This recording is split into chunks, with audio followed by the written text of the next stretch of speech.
Hi hello welcome to NIN media. ప్రస్తుతం నేను ఖమ్మం జిల్లా మదిర మండలంలో ఉన్నాను. మదిర మండల కేంద్రంలోని కొంతమంది గ్రామస్తులు అందరూ కూడా ఇక్కడ ఎండిఓ ఆఫీస్ ముందు బైఠాయించారు. వినూత్నమైన రీతిలో వాళ్ళు నిరసన కార్యక్రమాలను ఇక్కడ ప్రదర్శిస్తున్నారు.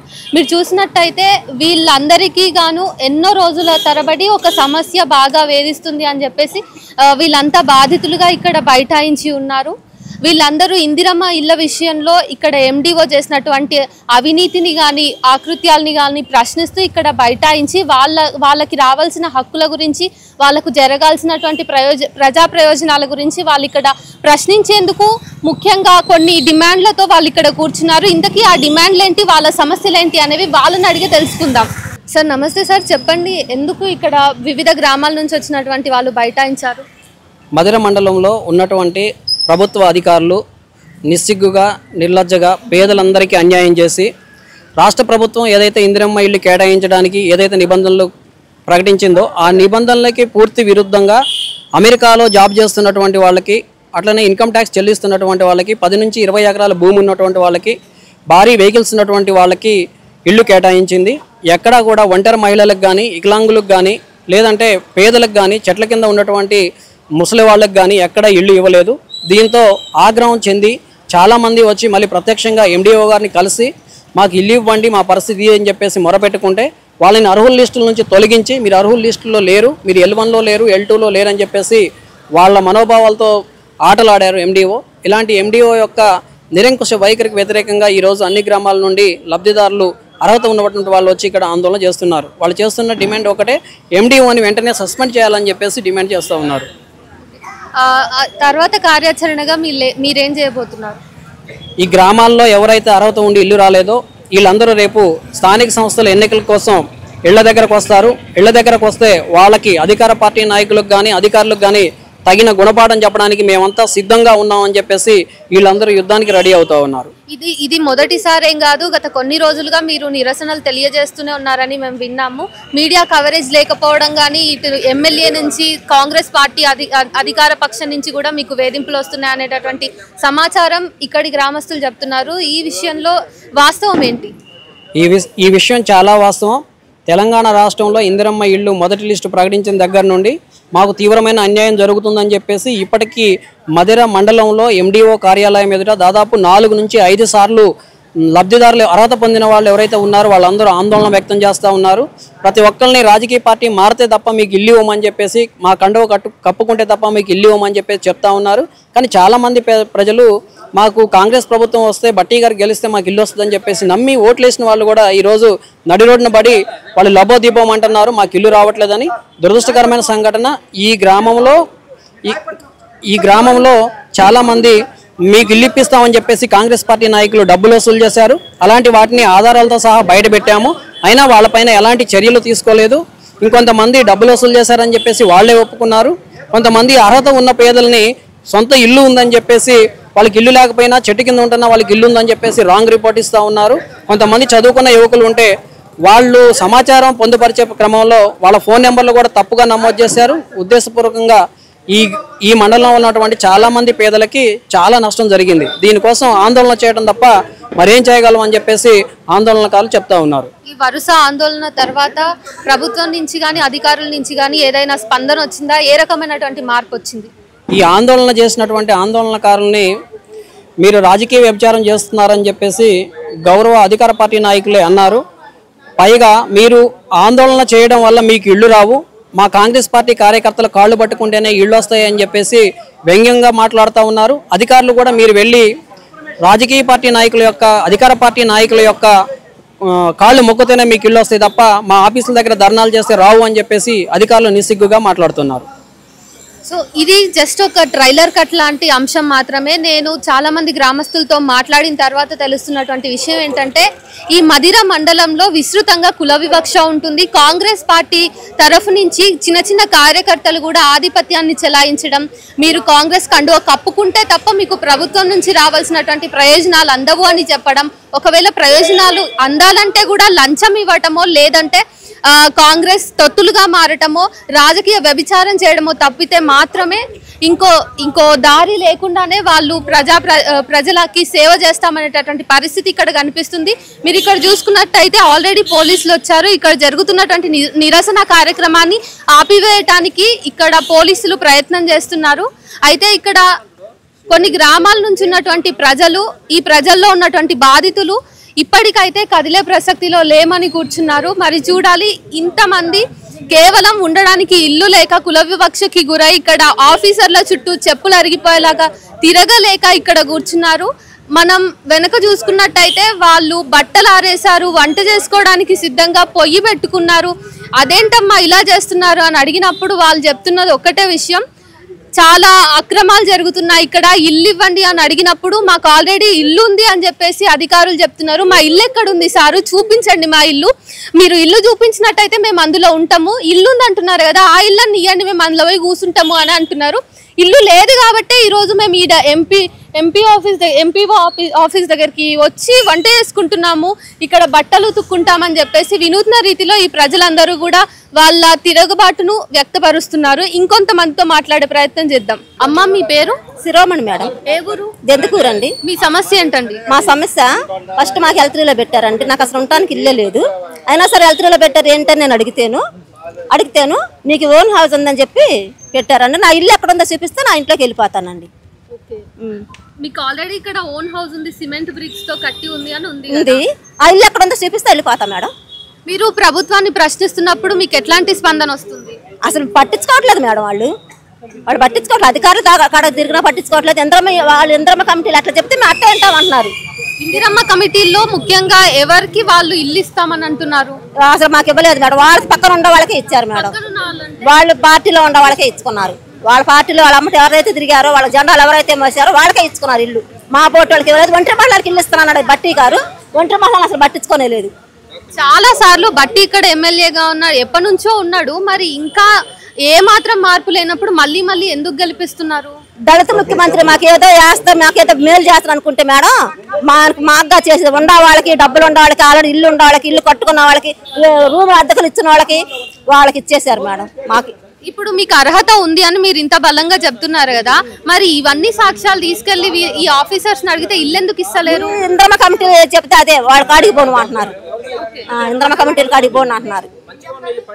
అసలు ఇందిరమ్మ కమిటీ అంటే ఎవరు? ఇంద్రమ్మ కమిటీ అంటే ఎవరు అంటే మరి వాళ్ళకే తెలుసు. మరి వాళ్ళు ఎవరెవరు ఉన్నారో, ఎవరికి వాళ్ళకి అర్హత ఏంటో మాకు తెలియదు మేడం, వాళ్ళకే తెలుసు. మరి మీరు ఇందిరమ్మ కమిటీ దగ్గరికి వెళ్ళే ప్రయత్నం చేసిండ్రా? వాళ్ళు పెద్ద కొరపాడు మేడం, వాళ్ళ కాడికి వెళ్తే ఎన్నోసార్లు అడిగి కూడా చూసాం మేడం, అయినా పట్టించుకోలేదు. వాళ్ళు వాళ్ళ పక్కన ఉండే వాళ్ళకి మాత్రమే ఇచ్చారు ఇల్లు. ఇప్పుడు ఇక్కడ మీరు ఏ డిమాండ్ ని ప్రభుత్వం ముందు పెడుతున్నారు? నాకు ఇల్లు కావాలని పెడుతున్నాను మేడం. నా ఇల్లు నాకు చూపించండి, లేదంటే ఇల్లు అంటే కనుక పక్కాగా నాకు ఇల్లు చూపించండి, వెళ్ళిపోతాను నా ఇంట్లోకి. అది ఇల్లు వచ్చిందని చెప్పారు, ఇల్లు వచ్చింది అన్నారు, ఇల్లు కట్టుకోమన్నారు. మా దగ్గర డబ్బులు తీసుకున్నారు, డబ్బులు కూడా తీసుకున్నారు. మా ఊరోళ్ళు 10,000 డబ్బులు తీసుకున్నారు. ఇల్లు వచ్చింది అన్నారు. వాళ్ళ వాయిస్ రికార్డింగ్లు కూడా మేము పోలీసు వాళ్ళకి కూడా పెట్టాం. మామూలు మేము వచ్చాం 2 సార్లు ఎంఆర్ఓ గారు ఆఫీస్లో అడిగితే ఆ అమ్మాయికి ఇల్లు వచ్చింది. ఆ అమ్మాయి ఎలిజిబుల్ లిస్ట్ లో ఉంది. బట్టి గారిని కూడా కలిసాం. బట్టి గారు కూడా అమ్మాయిని చూసి ఇమ్మని చెప్పాడు. చెప్పిన తర్వాత వచ్చింది అన్నాడు. ఎంఆర్ఓ గారు మాట్లాడి మేరాబీకి ఇల్లు ఇస్తున్నాం అని చెప్పారు. తర్వాత ఇప్పటికి 2 నెలలు అయింది. నేను ఇల్లు కూడా కట్టుకోవాలి. నాకు 2 పిల్లలు, ఒక పాప బాబు. మేము మధురలో 4 సంవత్సరాలు పెళ్లి ఖమ్మంపాడులో ఇప్పటికి 3 సంవత్సరాలు బట్టి ఒకే ఇంట్లో అద్దుకుంటున్నాం. ఇల్లు లేదు, వాకిల్ లేదు, ఏమీ లేదు. ఇల్లు వచ్చిందన్నారు, స్థలం ఫోటో తీసుకున్నారు, అన్ని చెప్పారు. ఈ రోజు ఇల్లు ఇవ్వలా, ఏమీ లేదు. అడిగితేనే ఒకరి మీద ఒకళ్ళు చెప్పుకోవటం చేయటం. మళ్ళీ పైకి వచ్చి వెళ్ళి మా ఎంఆర్ఓ గారి ఆఫీస్లో భార్య భర్తలు ఇడిపోయారు, లేనిపోయి సాకులు చెప్పటం, చెందటం. ఎన్ని మాటలు పుట్టెత్తున్నారు తెలుసండి. అసలు ఇక్కడ ఉన్న వాళ్ళందరూ ఎంతవరకు పార్టీనే నమ్ముకున్నారు అంటే, మేము పార్టీని నమ్మాం కాదని అనట్లా, మేము ఆ పార్టీకే. వచ్చిన తర్వాత నేను 2 సార్లు ఓటేసా కాంగ్రెస్కే. మరి ఏం చేశారు? ఇంద్రం కమిటీలకే వేసా. మరి వాళ్ళే అనుకున్నా అంటే ఇప్పుడు జెండా పట్టుకుని వాళ్ళ ఇంటికాడ కూర్చున్న వాళ్ళకే ఇస్తారా? యువతల వాళ్ళకి ఎవరా ఇల్లులు? అంటే ఒక పేద ఆడపిల్ల, ఒక ఊళ్ళో ఒక ప్రెసిడెంట్ అనేవాడు న్యాయంగా మాట్లాడరా? అసలు ఇందిరమ్మ కమిటీ అంటే ఎవరు? అందులో ఎవరున్నారండి? ఎంఆర్ఓ గారు ఉండే, ఎండి గారు ఉండే, వీళ్ళందరూ ఉండే. అసలు ఎవరు అరుకులు, ఎవరు అనకరుకులు ఉండాలిగా. 5 ఎకరాలు పొలవన్నోడికి ఇచ్చారు, బంగారు లాంటి డాబాలు పడేసుకున్నోడికి ఇల్లు ఇచ్చారు, ఆర్టీసీ జాబ్ చేసుకునేవాడికి ఇల్లు ఇచ్చారు. ఆడెవరో కాదు మా మరిదే, మళ్ళీ అందరికి ఇచ్చారు. అంటే మాకెవరా ఇల్లులు? మరి మీరు ప్రశ్నిస్తున్నప్పుడు వాళ్ళు ఏం చెప్తున్నారు? వస్తుంది వెళ్ళమంటున్నారు. ఇప్పుడు 4 నెలల మట్టి ఇదే చేస్తున్నాం, వెళ్తున్నాం వస్తున్నాం. బట్టి గారి ఆఫీస్కి కూడా వెళ్ళాం, అది కూడా జరిగింది. ఇప్పుడు చాలా మందికి ఆల్రెడీ ఇండ్లు ఉన్నాయంట. కాంగ్రెస్ జెండా బట్టి వాళ్ళ ఇంటికాడ పూజలు చేసిన వాళ్ళకి అది అన్యాయమైన అక్రమమైన చేసి పంపించేస్తారు, అంతే కదా. మీరు 10,000 ఇచ్చామన్నారు కదా, మీకు అర్హత ఉన్నప్పుడు 10,000 ఇవ్వకూడదు. అర్హులు ఉన్నప్పుడు అంటే వాళ్ళు 100 చెప్తున్నారు. మరి మేము ఇల్లు కాసుపడాకి ఇచ్చింది, ఈ రోజు నాకు ఇల్లు లేదు కాబట్టి నేను బయట పెట్టా, వాళ్ళకి ఇల్లు ఇచ్చారు కాబట్టి వాళ్ళు బయట పెట్టలే, అంతే. అంటే ఇప్పుడు 10,000 ఎవరైనా ఇవ్వాల్సిందే, ఇవ్వాలి. అలా కావాలన్నా కూడా తీసుకున్నారు, మరి నా దగ్గర తీసుకున్నారు, నేను ఇచ్చా, నాకు ఇల్లు ఇలా, అందుకే నేను బయటపడ్డా. నేను ఇకపోతే నేను బయట పడినగా, వాళ్ళ రికార్డింగ్లు ఉన్నాయి, వాళ్ళకి కొట్టిన ఫోన్ పేలు ఉన్నాయి, వాళ్ళ నెంబర్లో కొట్టినవి ఉన్నాయి, అన్ని ఇచ్చా. ఏం చేశారు? ఏమీ చేయలే. 4 నెలలు బట్టి గారి దగ్గరికి వెళ్ళాం, మాట్లాడాం, మేరాబీకి ఇల్లు వస్తుంది అన్నారు. సరే, ఏది ఇల్లు ఇలా, వాకిలి ఇలా, ఏమి ఇవ్వాల, అద్దెలకే ఉంటున్నాం, ఏదో ఒకటి చెప్తాం ఉంటున్నాం. ఏంటి ఎంతవరకు రాజకీయంలో ఉన్నోళ్ళు ఎవరి కాడు ఎవరి స్వార్థం వాళ్ళే చూసుకుంటారు, అంతే కదా. మాలాంటి వాళ్ళు చూడరు కదా. తర్వాత మీరు ఏం చేద్దాం అనుకుంటున్నారు? చేసేదేముంది, ఇక్కడే వండుకొని ఇక్కడే తింటాం, అంతే. మాకు అన్యాయం చేసిన వాళ్ళు మేము అవ్వచ్చు, రేపొద్దున ఇంకో 4 అవుతారు. ఇలాంటి వాళ్ళు ఉండకూడదు, అంతే. రాజకీయంలో ఉండేవాడు ఎవరైనా పర్ఫెక్ట్ గా పనిచేసేవాడే ఉండాలి. ఈ రోజు ఎండిఓ ఆఫీస్ ముందు పేదలు, అర్హులైన పేదలు మాకు ఇళ్ళు కావాలని చెప్పి ఇందిరమ్మ ఇళ్లలో వివక్షత జరుగుతుందని చెప్పి ధర్నా చేస్తున్నాం. మేము ఈ విషయం ఎండిఓ గారికి 15 రోజుల క్రితమే ఈ లిస్టులో ఇందిరమ్మ కమిటీలు వాళ్ళు ఇష్టం వచ్చిన వాళ్ళకి అర్హత లేకపోయినా ఇస్తున్నారు, వీటిని సరిచేయండి అని చెప్పాం. బట్టి గారిని కూడా కలిసి రిప్రజెంట్ చేశాం. మీరు పేర్లు చెప్పండి అంటే ఆ పేర్లు కూడా ఇచ్చాం, మేము అర్హులు ఎవరు అనే పేర్లు కూడా ఇచ్చాం. ఇంత మటుకు ఎటువంటి పరిశీలన జరగట్లేదు. రెండో వైపున ఈ మండలం మధిర మండలంలో చిలుకూరు గ్రామం, అది మోడల్ విలేజ్. ఆ ఊళ్ళో అర్హులైన పేదలందరికీ ఇవ్వాలా. ఆ ఊళ్ళో 37 మందికి ఇచ్చారు. 7 మందికి అసలు వాళ్ళకి ఇల్లు వచ్చిన సంగతి మేము మొన్న పోయిన దాకా వాళ్ళకి మేము పరిశీలన చేసి లిస్టులో మీ పేరు ఉంది, ఎందుకు కట్టుకోవట్లేదంటే మాకు ఎవరు చెప్పలేదు సార్, వస్తే మేము ఎందుకు కట్టుకోము, మేము పేదవాళ్ళం అని చెప్పి వాళ్ళు చెబుతున్నారు. ఇంకా 30 మంది మాకు అసలు అర్హత ఉండి మాకు ఇల్లు ఇవ్వలేదు, మాకు ఇప్పించే పని చేయండి సార్ అని నిన్న ధర్నా చేపించాం. ఈ మొత్తంగా చూస్తే అనేక గ్రామాల్లో చాలా అవకతవకలు, ఇచ్చింది తక్కువ, దీంట్లో కూడా రాజకీయ వివక్షత. మరి కాంగ్రెస్ పార్టీ వాళ్ళకి బట్టి గారిని మేము అడిగినప్పుడు కాంగ్రెస్ పార్టీలో కూడా పేదవాళ్ళు ఉన్నారంటే ఉంటారు, ఖచ్చితంగా ఉంటారు. మీరు గ్రామ సభలు జరిపి ఆ గ్రామ సభల్లో అర్హులను నిర్ణయించండి, కానీ మొత్తంగా మేమే తీసుకుంటామంటే పేదలు ఏం కావాలా? చట్టాలు ఎట్లా పోతున్నాయి? ఇందిరమ్మ కమిటీల్లో మేము లక్షల మందికి ఇస్తామని చెప్పి ఒకరికే ఇచ్చుకుంటే మిగిలిన వాళ్ళు ఏం చేస్తారు? మేము ఎండిఓ గారిని సెక్రటరీని చెప్పింది, మీరు గ్రామాల్లో ఉంటున్నారు, పేదలు ఎవరో మీకు తెలుసు, కనీసం అర్హులను గుర్తించమని చెప్పినా కానీ వాళ్ళు కూడా సరైన పరిశీలన చేయట్లేదు. అందుకనే గత్యంతరం లేని పరిస్థితుల్లో మేము ఎండిఓ ఆఫీస్ ముందు ఈరోజు దండాలు కట్టుకొని వంట వండుకొని అసలు ఇంక 2-3 రోజుల తర్వాత ఒక 5-6 కుటుంబాలు ఎక్కడే ఉండాలా, ఏమన్నా కానీ ఎండిఓ ఆఫీసులోనే బతుకుతాం, మాకు అక్కడ ఏమీ లేదు అనే పద్ధతిలో ఉంటున్నాం. ఖచ్చితంగా అర్హులకి ఇవ్వకపోతే భవిష్యత్తులోనైనా అధికారుల మీద కూడా వదిలిపెట్టాం. ఖచ్చితంగా పేదలందరికీ న్యాయం చేయాలా, ఇప్పటికైనా పరిశీలన చేయండి. దాంట్లో లేనోళ్ళు, అర్హత లేని వాళ్ళు తగ్గించి అర్హత ఉన్న వాళ్ళకి కనీసం పేదోళ్ళకి, వికలాంగులు, వితంతువులు, ఒంటరి మహిళలు అనేక మందిని మాకు ఇల్లు లేదు, మా పిల్లల్ని చూసుకోలేకపోతున్నాం అని చెప్పిన వాళ్ళకన్నా ఇల్లు ఇవ్వాలి అని చెప్పి కోరుతూ, దీన్ని రాష్ట్ర ప్రభుత్వం కూడా చెప్తుంది మేము ప్రజాస్వామ్యతంగా పరిపాలన చేస్తామని. ఇదేనా ప్రజాస్వామ్యం అంటే? సరిగ్గా గ్రామంలో వచ్చిన ఇళ్ళే సరిగ్గా పంచట్లేదే, ఇక మీరు ఎక్కడ ప్రజాస్వామ్యం చేస్తారని చెప్పి మేము ప్రశ్నిస్తూ ఉన్నాం. వెంటనే అర్హులను గుర్తించి అర్హులందరికీ ఇల్లు ఇవ్వాలి అని చెప్పి డిమాండ్ చేస్తూ నేను ముగిస్తాం. మాది చిలుకూరు గ్రామం అండి. మేము 20 సంవత్సరాల నుంచి అద్దెకుంటున్నాం. మాకు 2 ఆడపిల్లలు. మాకు అక్కడ ఉండే మా మరిది, మేము, మా మామగారు అందరూ ఒక ఇంట్లోనే ఉండాలి. మాకు అక్కడ ఉండే అవకాశం లేక మేము మదర్లో 2 ఆడపిల్లలు పెట్టుకొని ఉంటున్నామండి. మాకు ఎందుకు ఇల్లు ఇయ్యరు? అదేమంటే పార్టీ మారండి మీకు ఇల్లు ఇస్తామంటున్నారు. మాకు ఇల్లు వచ్చిందని మాకు పేరు కూడా వచ్చింది, అయినా కూడా మాకు ఇల్లు ఇవ్వలేదండి. ఎందుకు అట్లా? మాకు న్యాయం చేయండి మీరే. ఎవరైనా మీరు అధికారులను అడిగినరా? మేము అడిగామండి, మా పార్టీ మారని మేము ఇస్తామంటున్నారండి. మేము వాళ్ళ పార్టీలోకి వెళ్తే మాకు ఇల్లు ఇప్పిస్తారంట. అంటే పార్టీ మారాల్సిన అవసరం ఏముంది? ఇప్పుడు మేము అర్హత ఉన్న వాళ్ళం కదా, మాకు ఇవ్వండి అని మీరు అడిగినప్పుడు వాళ్ళు ఏం చెప్తున్నారు? ఏం చెబుతారండి, మేము ఇస్తానని చెబుతున్నారండి. 27 సంవత్సరాలు పెళ్లిళ్ళు అయ్యి పిల్లలు వేసుకొని ఇళ్ళకి అద్దెళ్ళలో ఉన్నా కానీ మాకు ఇల్లు రాలేదు. పెళ్లి కానీ పిల్లలకు కూడా ఇల్లు వచ్చినాయి కానీ మాకు మాత్రం ఇల్లు రాలేదు. అదేమంటే మేము టీఆర్ఎస్ వాళ్ళం కాబట్టి మాకు ఇల్లు రావని చెప్తున్నారు. ఇప్పుడు పార్టీ కండువా కప్పుకోమంటున్నారు కదమ్మా. అంటే ఎవరు చెప్తున్నారు? ఈ అధికారులు చెప్తున్నారా లేకపోతే కార్యకర్తలు చెప్తున్నారా? అంటే అధికారులు కాడికి వచ్చినా కానీ అందరితో పాటు రాస్తున్నారు కానీ లిస్ట్ లో మా పేర్లు రావట్లేదండి. మరి లిస్ట్ లో మా పేరు రావట్లేదు. ఊళ్ళో అందరితో పాటు మాకు రాస్తున్నారు. అందరు ఖాళీ స్థలంలో ఫోటోలు తీయమంటే మేము అద్దెకుండా ఇళ్లలో తీసుకొచ్చి ఫోటోలు తీస్తున్నారు. మాకు ఇల్లు అని చెప్తున్నారు. ఎట్టొచ్చింది మాకు ఇల్లు? అంటే ఇప్పుడు కాంగ్రెస్ కార్యకర్తలు కాదు, పార్టీ మారమని చెప్తున్నది ఈ అధికారులా? అధికారులు అని మేము అంటలేదండి. అధికారులు అంటున్నారు, అటు ఊళ్ళో నాయకులు అంటున్నారు. ఇప్పుడు సెక్రటరీ గారు ఉన్నారు, వచ్చి ఫోటో అందరితో పాటు కాలనీలు రాసుకోండి అమ్మా అని చెప్తున్నారు. రాసుకుంటున్నాం, వచ్చి ఫోటోలు తెస్తున్నారు. ఖాళీ స్థలంలో ఫోటోలు తీయాలా? ఇల్లు ఖాళీ స్థలంలో ఫోటోలు తీయాలి? చెప్పండి మీరు. మేము ఇల్లు లేవండి అనే కానీ మేము ఫోటోలు దిగేది. మరి మేము అద్దెకుండా ఇంటికాడ తీసుకొచ్చి ఫోటోలు తీస్తే మాకు ఇల్లు ఉన్నట్టే వస్తుంది కండి. మరి ఎక్కడ ఉండాలా? మీకు ఇల్లు ఉన్నట్టే వచ్చిందా? ఇల్లు ఉన్నట్టేగా 28 సంవత్సరాలు అయింది. ఇంటి దగ్గర ఫోటోలు తీపిచ్చారండి మాకు. అదే మీకు ఇల్లు ఉందని చెబుతున్నారు మాకు. మేము అద్దెకుండే ఇంటి దగ్గర ఫోటోలు తీపిచ్చి మాకు ఇల్లు ఉందా లేదా అని మా ఊరికి వచ్చి మీరు అడగండి, తెలిసిద్దిగా. ఒక్క ఫ్యామిలీలో 3 ఉంటున్నామండి మేము. మా మామగారికి వచ్చింది ఇల్లు, మా మరిదికి లేదు, మాకు లేదు. 20 ఏళ్ళ నుంచి మేము అద్దెలకు ఉంటున్నాం బయట వచ్చి. సో పరిస్థితి ఇట్లా ఉంది. ఏదైతే అనర్హులను ఫోటో తీయాల్సిన పద్ధతిదా? అంటే ఇప్పుడు వీళ్ళకి ఇల్లు ఇవ్వాల్సిన అవసరం లేదు. వీళ్ళు ఆల్రెడీ ఇంటి ముందు ఉన్నారు, వీళ్ళకి ఇల్లు ఉంది కదా.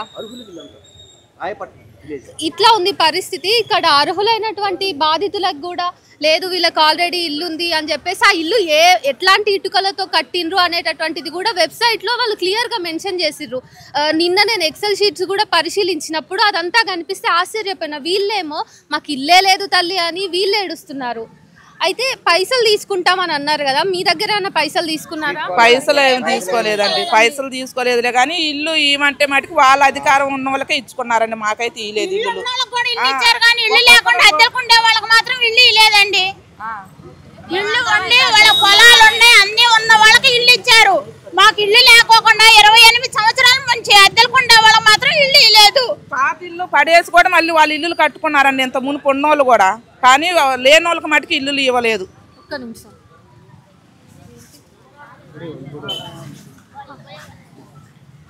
నమస్తే సార్, చెప్పండి. ఇంతమంది బాధితులు ఇక్కడ బైఠాయించి వాళ్ళ సమస్యలు చెప్పుకుంటున్నారు. మీరే అక్రమాలకు పాల్పడుతున్నారు, మీరే అర్హులకు కూడా అనర్హులు అని చూపిస్తున్నారు. ఇండ్లు లేని వాళ్ళని ఇండ్లు ఉన్నాయని చెప్తున్నారు అని చెప్పేసి అంటున్నారు. ఇంకొకటి, కాంగ్రెస్ కండువా కప్పుకుంటేనే ఇస్తాము మేము మీకు పథకాలు అన్నప్పుడు మీరు ఒక అధికారిగా వాళ్ళ మీద చర్యలు తీసుకోవాల్సి ఉంటుంది కదా.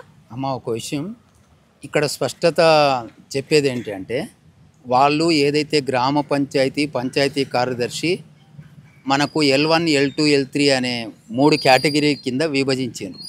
ఆ కేటగిరీ కింద విభజించినప్పుడు అన్ని గ్రామాలలో కూడా ఒకే రకంగా సర్వే జరిగిన తర్వాత ఏదైతే జాబితా ఉన్నదో అన్ని గ్రామంలో అందరికీ ఒకేసారి ఇచ్చే పరిస్థితి ఉండదు కాబట్టి అంటే దశల వారీగా ఇచ్చుడు జరుగుతుంది. అంటే దశల వారీగా ముందు అనర్హులకు ఇద్దాము, లాస్ట్కి ఇంకా వీళ్ళ గురించి ఎవరు అడిగే వాళ్ళు లేరని అర్హులకు చివరికి ఇద్దాం అనుకుంటున్నారా? కాదు, దశల వారీగా ఇవ్వడం లోపల ఇప్పుడు వాళ్ళు గతం నుంచి అక్కడ అంటే ఇందిరం కమిటీ వాళ్ళు మొట్టమొదటిగా సిఫారసు చేసినటువంటి వ్యక్తులను మా అధికారులు పోయి అక్కడ వెరిఫికేషన్ చేసడం జరిగింది. వెరిఫికేషన్ చేసిన తర్వాత వాళ్ళందరికీ ఇచ్చడం జరిగింది. మీరు ఏదైతే ఇప్పుడు నాకు రిప్రజెంటేషన్ ఏదైతే ఇవ్వదలుచుకున్నారో అది నాకు ఇవ్వండి. నేను దాని మీద మా కింది స్టాఫ్ మీరు ఎవరైతే తప్పుదం జరిగిందో ఎక్కడైతే అంటున్నారో ఆ కింది స్టాఫ్ల దగ్గర అంటే మాకు వీరు అంటున్నారు నాకు ఇల్లు లేకున్నా కూడా ఉన్నది అని చెప్పడం జరిగింది అని అంటున్నారు. అటువంటిది మేము వెరిఫికేషన్ చేసి దాని మీద కమిటీ అంటున్నారు. కమిటీలో ఉన్నదెవరు అసలు అధికారికంగా చెప్పండి. కమిటీలో కాంగ్రెస్ కార్యకర్తలే ఉన్నారు కాబట్టి అవినీతి జరుగుతుంది అంటున్నారు. మళ్ళీ మీరు అదే కమిటీ చెప్పింది వింటామంటే ఎట్లా? కాదండి, అట్లా కాదు. ఫస్ట్ లో నా పేరు వచ్చింది కూడా మార్చి మా మరిదికి ఇచ్చారు. నా పేరు వచ్చింది కూడా మార్చి ఇచ్చారు. అసలు ఇక్కడ నుండే మొదలయ్యింది. వచ్చిన పేరుని మార్చి L1లో వచ్చింది, కీస్ వెనక పెట్టి మా మరిదికి ఇచ్చారు పేరు మేడం. ఒక్క నిమిషం చూస్తుంటే మీ పైన వస్తున్న అపవాదం ఏంటంటే ఒక్క నిమిషం ఇల్లు ఉన్న వాళ్ళ దగ్గరికేమో మీరు వెళ్ళి కాంగ్రెస్ కార్యకర్తలతో వెళ్ళి పర్యవేక్షిస్తున్నట్టుగా ఇక్కడ ఫోటో ఆధారాలు ఉన్నాయి. మరి ఫోటోలో మీరు కాదా? కాదు, ఇది మొదటిసారా రిప్రజెంటేషన్? పోయి వెరిఫికేషన్ కోసం పోయినప్పుడు అది అక్కడ ఏమున్నది, అక్కడ విలేజ్ కాదండి, అక్కడ వెరిఫికేషన్ పోయినప్పుడు మీరు అక్కడ చూడొచ్చు. నేను అక్కడ అంతేగాని నేను అక్కడ పలానా విలేజ్కి పోయినా గ్రామం లోపల అందరింటికి పోతున్నాం కాదండి. గ్రామం లోపల అన్ని వీళ్ళను విజిట్ చేయలేం కదా, కొన్ని విజిట్లు చేసినప్పుడు మీరు చూడొచ్చు అక్కడ. అంతేగాని మేము అన్ని వీళ్ళను వెరిఫికేషన్ చేయలేం కదా. నాకు సర్వే కరెక్ట్ జరుగుతుందా లేదా అనేది వెరిఫికేషన్కి పోయినప్పుడు మీరు తీసుకొని ఉండొచ్చు ఆ ఫోటో. కానీ అక్కడ అందరికీ గ్రామంలో ఉన్న అందరికి సార్ ఒక విషయం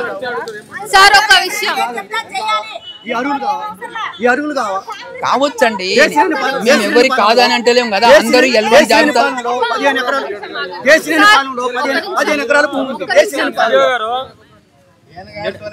చిలుకూరులో మాజీ సర్పంచ్ నెడవనూరు వంశీకి గతంలో కట్టంగ నరసయ్య గారి గవర్నమెంట్ లో మేము ఇల్లు ఇచ్చాం.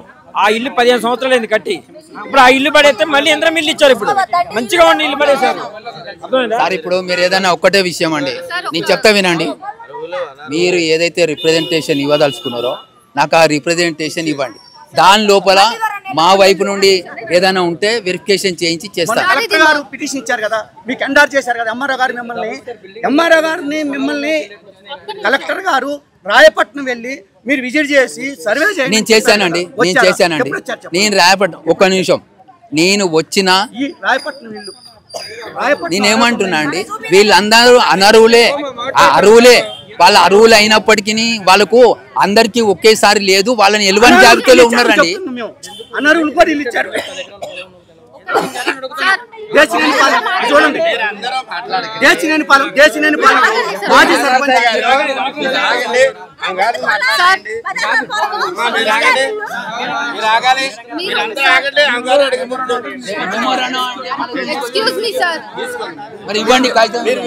అధికార పార్టీకి తొత్తులుగా మారారు, అధికార పార్టీకి తొత్తులుగా పనిచేస్తున్నారు. మీరు అరువులకు ఇవ్వకుండా డబ్బులు నోడికి భూములు నోడికిస్తున్నారు. ఒకటే విషయం చెప్తున్నానండి. సార్ ఫస్ట్ చెప్పండి, రిప్రజెంటేషన్ కి ఇదేమన్నా ఫస్ట్ టైమా? గతంలో కూడా వీళ్ళు రిప్రజెంటేషన్ ఇచ్చిండ్రు, మల్టిపుల్ టైమ్స్ వచ్చి నిరసనలు చేసిరు కదా. ఇప్పుడు మాత్రం రిప్రజెంటేషన్ లకి పనిచేస్తారని నమ్మకం ఏంది? నమ్మకం ఉంటదండి. ఇప్పుడు మీరు ఎందుకంటే అన్ని ఒక్కటేసారి ఇచ్చుడు అనేది జరగదు. మొదటి దశలో 10 ఎకరాలు ఉన్నోడికి సెటైల్ ఏమంటారు, షాపులు ఉన్నోడికి, భూములు ఉన్నోడికి, ఇండ్లు ఉన్నోడికి ఇస్తారా? చూడండి మీరు ఇప్పుడు చెప్పిన దాని మీద వెరిఫికేషన్ చేయిస్తాం. సరే ఒక విషయం సార్, మీరు ఏమన్నారు ఇందాక, వాళ్ళు చేసిన సర్వేని బట్టి మేము ఇస్తున్నాం అన్నారు. వాళ్ళ సర్వేలో లోపాలు ఉన్నాయని చెప్పేసి గత కొన్ని నెలలుగా జనాలందరూ మిమ్మల్ని ప్రశ్నిస్తుంటే మరి లోపాలను మీరు పర్యవేక్షించి కరెక్షన్ చేయాలి కదా. ఇప్పుడు వీరికి L1 జాబితాలో ఉంది, వస్తుందమ్మా అందరికి. ఇప్పుడు అన్ని ఒక్కటేసారి రావు అమ్మా. ఇప్పుడు ఇల్లు ఉన్నా ఇప్పుడు వాళ్ళకు వివిధ దశలలో ఉంటది. ఇల్లున్నది అని అంటే రేకుల రూమ్ అయి ఉండొచ్చు, గుడిసె అయి ఉండొచ్చు, ఏదైనా ఉండొచ్చు. నేను చెప్తానమ్మా, ఈమె అరువుల జాబితాలో ఉంది, తప్పకుండా ఆమెకు వస్తుంది కాదండి. ఆమె ఇల్లున్న దాంట్లో కూడా ఉన్నది అని రాసి, ఇల్లు ఉన్నా కూడా వివిధ దశలు. ఇప్పుడు రేకుల రూమ్ ఉన్నది, రేకుల రూమ్ లో ఉన్న వాళ్ళకు కూడా ఇస్తున్నాం. పక్కా రేకుల ఇల్లు కూడా లేదన్నది వాళ్ళ బాధ కదా. వాళ్ళ బాధ అయినప్పటికీ కూడా వాళ్ళకు ఇస్తాం మేడం, నేను నెక్స్ట్ దఫాలో ఇస్తాం అని చెప్పినాం. ఇంత తప్పుల తడక ఉంది. రాయపట్నంలో మాజీ సర్పంచ్ కి ఇచ్చారండి. వీళ్ళంతా అరువులే, ఎస్సీ కాలనీలో ఉన్నోళ్ళు. 3 రోజులు సర్వే చేసినాం. 60-70 మంది ఉన్నారు. 60-70 మందికి వెళ్ళకుండా మాజీ సర్పంచ్ కి భూమి ఉంది, డబ్బులు ఉన్నాయి, ఆస్తులు ఉన్నాయి, అధికారం ఉంది. ఇప్పుడు లిస్టులో మొత్తం తప్పులు తడక ఉంది. లిస్టు ప్రకారం మీరు ఇల్లు ఇస్తామంటున్నారు. మరి అనర్హులు అన్ని అయిపోయి అర్హుల వరకు వచ్చేసరికి భూములు మిగులుతాయా, ఇండ్లు మిగులుతాయా? అసలు మీరు చీప్ అంటున్నారు కదా. లేదమ్మా, ఇప్పుడు నెక్స్ట్ సెకండ్ సారి అయినప్పుడు తప్పకుండా అందరికి అర్హులైన వాళ్ళకే ఇస్తారు. ఇప్పుడు వీళ్ళైతే మిమ్మల్ని మిస్సింగ్ ఎక్కడైతే మిస్టేక్ జరిగిందో అది దృష్టిలో పెట్టుకొని మేము ఫర్దర్ అలా జరగకుండా చూసుకుంటాం. ఇప్పుడు ఇవన్నీ అబద్ధాలే ఉన్నాయి సార్. ఆల్రెడీ ఉన్న వాళ్ళకే ఇచ్చిండ్రు అంటారు. అవన్నీ వెనక్కి తీసి వీళ్ళకి ఇస్తారా, పని రీప్లేస్ చేస్తారా? వీళ్ళని రీప్లేస్ కాదమ్మా, ఎక్కడైతే మిస్టేక్ జరిగిందనేది ఉన్నదో అది గ్రహించి నెక్స్ట్ సారి అలా లేకుండా చూసుకుంటాం. మరి ఇప్పుడు వీళ్ళు అంటున్నారు నిజమే అని ఒప్పుకోండి. మరి మీరు కాంగ్రెస్ అక్కడ తొత్తులని ఎలా చెప్తారండి మీరు? మీ పనితనం అట్లనే ఉందని వీళ్ళందరూ సాక్ష్యాలు చూపిస్తున్నారు కదా మీడియాకి. తొత్తులు అనడానికి వీలు లేదు. ప్రస్తుతానికి నేనొక్కని డైరెక్ట్ చేసుడు కాదు, వివిధ రకాలుగా వెరిఫికేషన్ అయ్యుకుంటూ వచ్చింది. ఆ వెరిఫికేషన్లో వచ్చింది. మీరు ఏదైతే దృష్టి చెప్తున్నారో దాన్ని ఫర్దర్ జరగకుండా నేను వెరిఫికేషన్ చేయించుకొని చేస్తానని చెప్తున్నాను. ఇప్పుడు సరే సార్, మీ తప్పే లేదు. మీ కింద స్థాయి అధికారులు అందరిది తప్పే, కమిటీల తప్పే, అందరిది తప్పే. మీకంటూ కొన్ని రాజ్యాంగం ఇచ్చిన పవర్స్ ఉన్నాయి కదా, వాళ్ళ మీద మీరు ఇప్పటి వరకు చర్యలు ఎందుకు తీసుకోలేదు? అమ్మ, ఇప్పుడు నేను ఒక్కటే విషయం చెప్పేది, మీరు ఏదైతే రిప్రజెంటేషన్ ఇవ్వదలుచుకున్నారో ఇవ్వండి. కాదమ్మా, వాళ్ళు అదే అడిగితే నేను ఈసారి చూడండి రిప్రజెంటేషన్ దాని మీద అట్లా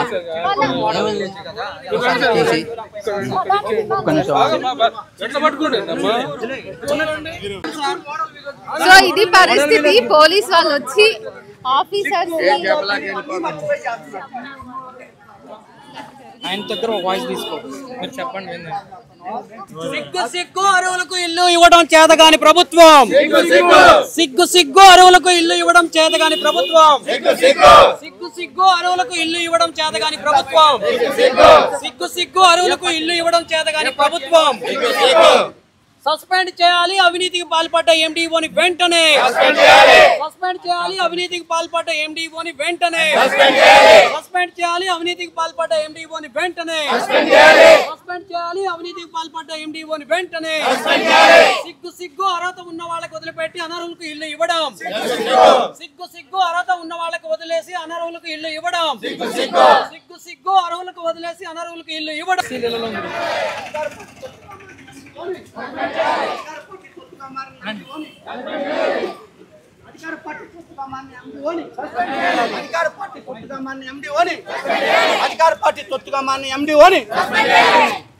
మీరు ఈ నిరసన ద్వారా ముందు పెడుతున్న 2 డిమాండ్లు ఏంటి సార్? ఒకటి, ఇందిరమ్మ కమిటీలను తక్షణమే రద్దు చేయాలా. రెండోది, మొదటి విడతలో ఎవరికైతే అనర్హులకు ఇల్లు ఇచ్చారో వాటిని రద్దు చేసి అర్హులకు ఇల్లు ఇవ్వాలి. ఈ 2 ప్రధానమైన డిమాండ్లు. ఎవరికైతే అర్హత ఉందో రాజకీయాలకు అతీతంగా, వాడు ఏ పార్టీ అయినా కానివ్వండి, ఏ సామాజిక వర్గం అయినా కూడా కానివ్వండి, అర్హత ఉన్నటువంటి వారికి ఇల్లు ఇవ్వాలా, అనర్హులకు ఇచ్చినటువంటి ఇల్లు రద్దు చేయాలా. అది మా ప్రధానమైన డిమాండ్. ఎండిఓతో మాట్లాడుతున్నప్పుడు మీరు కొన్ని సాక్ష్యాల్లాగా కొన్ని మాట్లాడుతున్నారు, ఏంటవి? దేశినేని పాలెంలో ఒక మాజీ సర్పంచి ఆవుల కిరణ్ అని, ఆయన భార్య సర్పంచ్గా పనిచేసింది. ఆయనకు 15 ఎకరాల భూమి ఉంది, 9 గదులు ఇల్లు ఉంది. ప్రొక్లైన్తో పడగొట్టి ఇప్పుడు ఇల్లు ఇచ్చారు.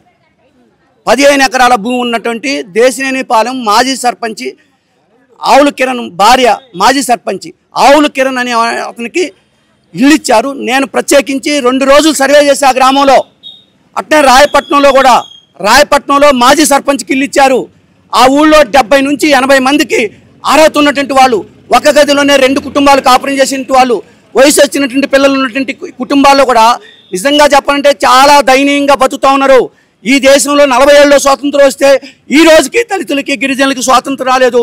ఈ రోజుకి పాలక వర్గాలు డబ్బున్నోడికి, అగ్రకుల ఆధిపత్యం ఉన్నటువంటి వాడికి, అధికారం ఉన్నటువంటి వాడికి తొత్తులుగా మారి అధికారులు పనిచేస్తున్నారు. పాలక వర్గాలు కూడా అంతే ఉన్నారు.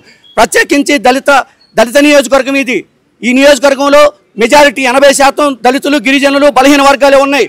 ఈ నియోజకవర్గంలో ఎవరైతే ఈరోజు దళిత ముఖ్యమంత్రిగా ఉన్నటువంటి బట్టి విక్రమార్క గారు ఈ నియోజకవర్గాన్ని మోడల్ నియోజకవర్గంగా చేస్తారని చెప్తా ఉన్నారు. ఈ నియోజకవర్గంలో 5 మండలాలు, పట్టణం ఉంది మదిర. పట్టణంలో ఇంతవరకు ఒకరికి ఇల్లు ఇచ్చింది లేదు, ఇంటి స్థలం ఇచ్చింది లేదు, రేషన్ కార్డు ఇచ్చింది లేదు, వితంతులు వికలాంగులకి పెన్షన్ పెంచింది లేదు, కొత్త పెన్షన్లు ఇచ్చింది లేదు. ఈరోజు బట్టి విక్రమార్క గారు మాటలు చెప్తా ఉన్నాడు. ఈరోజు నిధులు కేటాయించేయన్ని కూడా ఈరోజు కమిషన్లు వచ్చేటువంటి దానికోసం, డబ్బులు వచ్చేసిన దానికోసమే పనిచేస్తూ ఉన్నారు. ఈరోజు పేదలు ఎన్నో ఆశలు పెట్టుకొని ఈరోజు 10 సంవత్సరాల కాలం టీఆర్ఎస్ పార్టీ ఇల్లు ఇవ్వలేదు, 10 సంవత్సరాల కాలం టీఆర్ఎస్ పార్టీ పెన్షన్లు పెంచలేదు. వీటన్నిటిని దృష్టిలో పెట్టుకొని ఆ పార్టీని గద్దెదించి కాంగ్రెస్ పార్టీని గద్దెకెక్కిస్తే ఈరోజు కాంగ్రెస్ పార్టీ కూడా అధికారం మదంతో కాంగ్రెస్ పార్టీ కార్యకర్తలకే ఇల్లు ఇస్తూ ఉన్నారు. సంక్షేమ కార్యక్రమాలన్నీ కూడా కాంగ్రెస్ పార్టీకి ఇస్తా ఉన్నారు. మోడల్ విలేజ్ చిలుకూరు గ్రామస్తులు ఇక్కడ ఉన్నారు. మరి వాళ్ళ గ్రామము దేనికి మోడల్ అనేది వాళ్ళ మాటల్లోనే తెలుసుకుందాం. మాది చిలుకూరు గ్రామం, మధుర మండలం చిలుకూరు గ్రామం మేడం. మోడల్ విలేజ్ అని మా చిలుకూరు గ్రామం ప్రకటించినందుకు మాకు ఎంతో సంతోషంగా ఉంది. మేము ఎంత సంతోషంగా ఎందుకు సంతోషపడ్డాం అంటే ప్రతి ఒక్కరికి అర్హులు అందరికీ ప్రతి ఒక్క పథకం అందిద్దని ఎంతో సంతోషపడ్డాం. ఆ పథకం అందిద్ది అన్న ఎంత సంతోషపడ్డామో ఆ సంతోషాన్ని క్షణకాలంలో మాయం చేశారు. ఎందుకంటే ఆ సంతోషం ఒక్క అధికార పార్టీ మాత్రమే దక్కింది. మిగతా పార్టీ వాళ్ళకి కానీ మిగతా అర్హులైన వాళ్ళందరికీ కానీ పింఛన్ విషయంలో కానీ ఇళ్ళ విషయంలో కానీ మిగతా ఏ విషయంలోనే సరే ఎవరికి అర్హులకి అందలేదు. అందిన ద్రాక్ష వల్లే మొత్తం ఆశ చూపించి వదిలిపెట్టారు. అర్హులున్న ప్రతి ఒక్కరికి ప్రతి ఒక్క పథకం అందాలని మేము ఎంతో కోరుకుంటున్నాం ప్రభుత్వాన్ని. మేము గత కొన్ని సంవత్సరాల నుంచి ఎన్నో సంవత్సరాల నుంచి ఇక్కడ అందరూ ప్రతి ఒక్కళ్ళు సొంత ఇంట్లో ఉండలేక ఆ ఇంట్లో ఉండటానికి కూడా వీలు లేకుండా అద్దెలుకుంటున్నాం గత 20 సంవత్సరాల పైనుంచి. మాకు ఇల్లు కావాలని మహాప్రభు అని వాళ్ళని వేడుకుంటే మా చిలుకూరు సెక్రటరీ అని అతను వచ్చి మాకు మేము ఉంటున్న ఇంటికే అది ఏ విధమైన ఇల్లు అయినా సరే వచ్చి ఫోటో తీసిండు. ఫోటో తీసి ఈ ఇల్లు అది పైకి అధికారులకు పంపించిండు. ఆ అధికారులు ఎలా చేశారో ఏం చేశారో అతనికి ఇల్లు ఉందగా ఇల్లు వద్దు అని మళ్ళీ ప్రకటించారు. ఫస్ట్ లిస్టులో పేరు వచ్చింది. ఆ ఫోటో తీసిన తర్వాత అతనికి ఇల్లు ఉందగా ఇల్లు వద్దు అని క్యాన్సిల్ చేశారని అంటున్నారు. ఆ ఇల్లు ఏ ఇల్లు? ఆ ఇల్లు ఎవరి పేరు మీద ఉంది? ఇంటి పన్ను ఎవరి పేరు మీద ఉంది? కరెంటు బిల్లు ఎవరు కడుతున్నారు? ఇంటి నీళ్ళ బిల్లు ఎవరు కడుతున్నారు? ఇవన్నీ ఎంక్వైరీ చేయాలిగా మేడం. ఎవరిని ఎంక్వైరీ చేయలేదు. ఆ ఫోటో తీసుకున్నారు, వచ్చి అప్డేట్ చేసుకున్నారు అంతే. మిగతా ఏమి అప్డేట్ చేయలేదు. నీకు ఇల్లు ఉందగా నీకు ఇల్లు రాలేదని మొన్న అడిగితే ఇప్పటికే 4 సార్లు సెక్రటరీ గారికి ఫోన్ చేసి నన్ను సొంతంగా ఫోన్ చేస్తే వచ్చిద్ది అన్నారు. మొన్న డైరెక్ట్గా ఆఫీస్కి వెళ్ళి అడిగితే నీకు ఇదిగో ఇల్లు ఉన్నట్టు ఫోటో చూపిస్తుందని అన్నారు. ఆ ఇల్లు ఎవరిదని మీరు ఎంక్వైరీ చేయకుండా ఇల్లు ఉందని ఎలా చెప్తున్నారు మీరు? మాకు ఇల్లు కావాలి కదా. మేము గత 20 సంవత్సరాల నుంచి అద్దెకుంటున్నామని చిలుకూరులో ఉన్న ప్రతి ఒక్క వ్యక్తికి తెలుసు. అలాగే నాలాగా ఎంతో మంది ఉంటున్నారు. ఆ విధంగా అందరికీ తెలుసు. తెలిసినా కానీ ఎందుకు ఇలా చేస్తున్నారు? అందుకే అధికారం ఎవరికుంటే వాళ్ళకే ఇది చెందుతుంది అని వాళ్ళు నిరూపిస్తున్నారు. అదే అంటే మీరు చేసుకోండి అని అంటే మీరు మా పార్టీలోకి వచ్చి జెండా కప్పుకుంటేనే మీకు ఇల్లు ఇస్తాం అని అడుగుతున్నారు. ఇది ఏమాత్రం పద్ధతి? పార్టీలోకి వచ్చి జెండా కప్పుకోమని ఎవరు చెప్పారు? పైన అధికారులు చెప్తున్నారా లేదా మీరు కార్యకర్తలు అంటున్నారా? ఆ విషయం తెలియాలిగా మాకు. ప్రతి ఒక్కళ్ళ తెలుసండి మాకు ఇల్లు లేదు. ఏరే ఇంట్లో 26 సంవత్సరాల నుండి అద్దెకుంటున్నాం అని సెక్రటరీ గారు కూడా చెప్పాం. అయినప్పుడు మాకు ఖాళీ స్థలం ఉందండి, మేము కాలనీ ఇంటికి పెట్టుకుంటున్నాం అని చెప్పాం కదా. ఖాళీ స్థలంలో ఫోటో తీయాలా? ఇంట్లో మేము మీరు చెప్పండి. అక్కడేమో మీరేమో ఫోటో ఉన్న దాంట్లో ఇల్లు ఉన్న దాంట్లో ఫోటో తీసి పంపించారు.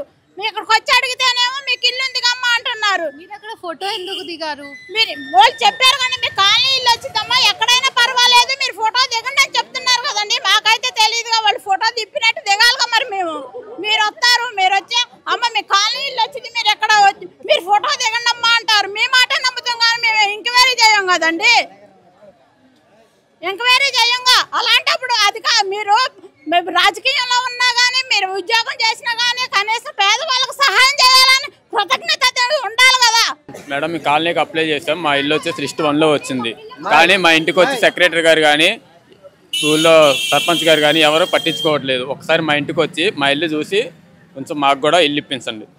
ఇల్లు ఇప్పించడం అసలు మీ సమస్య ఏంటి? మాది లిస్ట్ 1లో వచ్చింది మేడం పేరు. కాలనీ కోసం అప్లై చేసుకున్నాం. లిస్ట్ 1లో పేరు వచ్చింది. మా ఇల్లు సెక్రటరీ గారు వచ్చి ఫోటో తీసుకున్నారు. మాది రేకుల షెడ్డు, మాది డాబా ఇల్లు, ఇంటి స్థలం ఎక్కువ ఉందని రీమార్క్ పెట్టి క్యాన్సిల్ పెట్టారండి. మాది ఈ అమ్మాయికి భర్త చనిపోయి 15 సంవత్సరాలు 20 సంవత్సరాలు అవుతుంది. ఒక అబ్బాయి ఉండవు. ఈ అమ్మాయికి జబ్బు ఏమీ లేదు. పనికి పోతే అన్నానికి వస్తాయి, లేకుంటే లేదు. అసలు ఉండటానికి ఇల్లు లేదు, ఏమీ లేదు. అలాంటి అమ్మాయికి ఇవ్వకుండా మా ఊర్లో ఉన్న వాళ్ళందరికీ ఇల్లు ఇచ్చుకున్నారు. 10 ఎకరాల పొలం ఉన్న వాళ్ళకి కూడా ఇచ్చారు. ఈ అమ్మాయికి ఏమీ లేదు. అసలు లేని వాళ్ళకి ఈయన లేదు, ఉండోళ్ళకి ఇచ్చారు. మొత్తం కాంగ్రెస్ నాయకులు మట్టుకే తీసుకున్నారు. ఇడిగా ఎవ్వరికి ఇవ్వలేదు. అదేమంటే మా పార్టీలోకి రాని అంటున్నారు. మాకు న్యాయం జరగాలి. ఇలాంటి పేదవాళ్ళు 10 మంది ఉన్నారు మా ఊర్లో. అలా ఇలాంటి వాళ్ళందరికీ ఇల్లు ఇవ్వాలని మేము కోరుకుంటున్నాం. చెప్పండి. ఈ అమ్మాయి మాత్రం పాపం బాగా ఇబ్బంది. ఏ రోజున పనికి పోతే ఆ రోజు తింటాం తప్ప లేకపోతే లేదు. వాళ్ళ అమ్మ వాళ్ళ ఇంట్లో ఉంటుంది. వాళ్ళ అమ్మ వాళ్ళు బయటికి పంపిస్తే ఎక్కడ ఉండేది కూడా తెలియదు. ఇక రాయపట్నం పెళ్ళై 13 సంవత్సరాలు అయితే మాకు ఉండటానికి ఇల్లు లేదు. మేము అద్దెల్లో ఉంటున్నాం. రాయపట్నం గంట హుషారాని అని రాయపట్నం ఉండటానికి ఇల్లు కూడా లేదు. మీరు డబుల్ బెడ్రూమ్ కోసం అప్లై చేసుకున్నారు? ఏటికి చేయలేదు మేడం. చేయకుండా ఎట్లా వస్తారు? ఇల్లే లేదు. కాంగ్రెస్ ఇల్లు రావాలని కోరుకుంటున్నాను. దీనికి ఒకటి దీనికి సంబంధించిన ఇది 2, ఇది 3, ఇది 4, ఇది 5, ఇది 6. ఈ 6 దరఖాస్తుల మీద నేను పరిశీలించి ఫర్దర్ చూసుకుంటాం. ఎప్పుడు వచ్చినాయి అవునండి, అదే పంపుతాం. దాని మీద నెక్స్ట్ ఒకటేనండి, మీరు ఒక విషయం ఎప్పుడు కూడా మా తప్పిదం అనేది జరగదు. ఎందుకంటే మాకు మండలం లోపల ఉన్న ప్రజలందరూ సమానమే, ఒకే రకంగా చేయడానికి ప్రయత్నం చేస్తాం. రెండో విషయానికి వస్తే అదే కదా, ఇప్పుడు నేను ఏమంటున్నా, మీరు ఇచ్చిన దరఖాస్తులు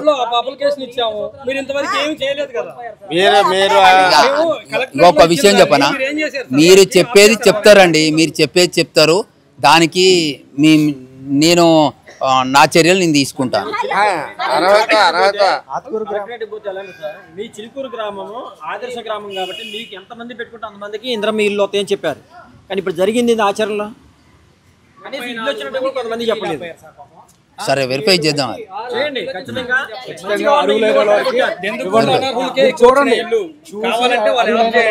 ఓకే అమ్మా, ఇప్పుడు గతంలో జరిగింది మా దృష్టికి ఇప్పుడు ఈ ప్రాబ్లం ఉన్నదని తెలుస్తాను కాబట్టి నేను మాట్లాడతాను. వస్తాను, నాకు ఎలక్షన్ వర్క్ ఉన్నది, అది అయిపోయిన తర్వాత వస్తాను.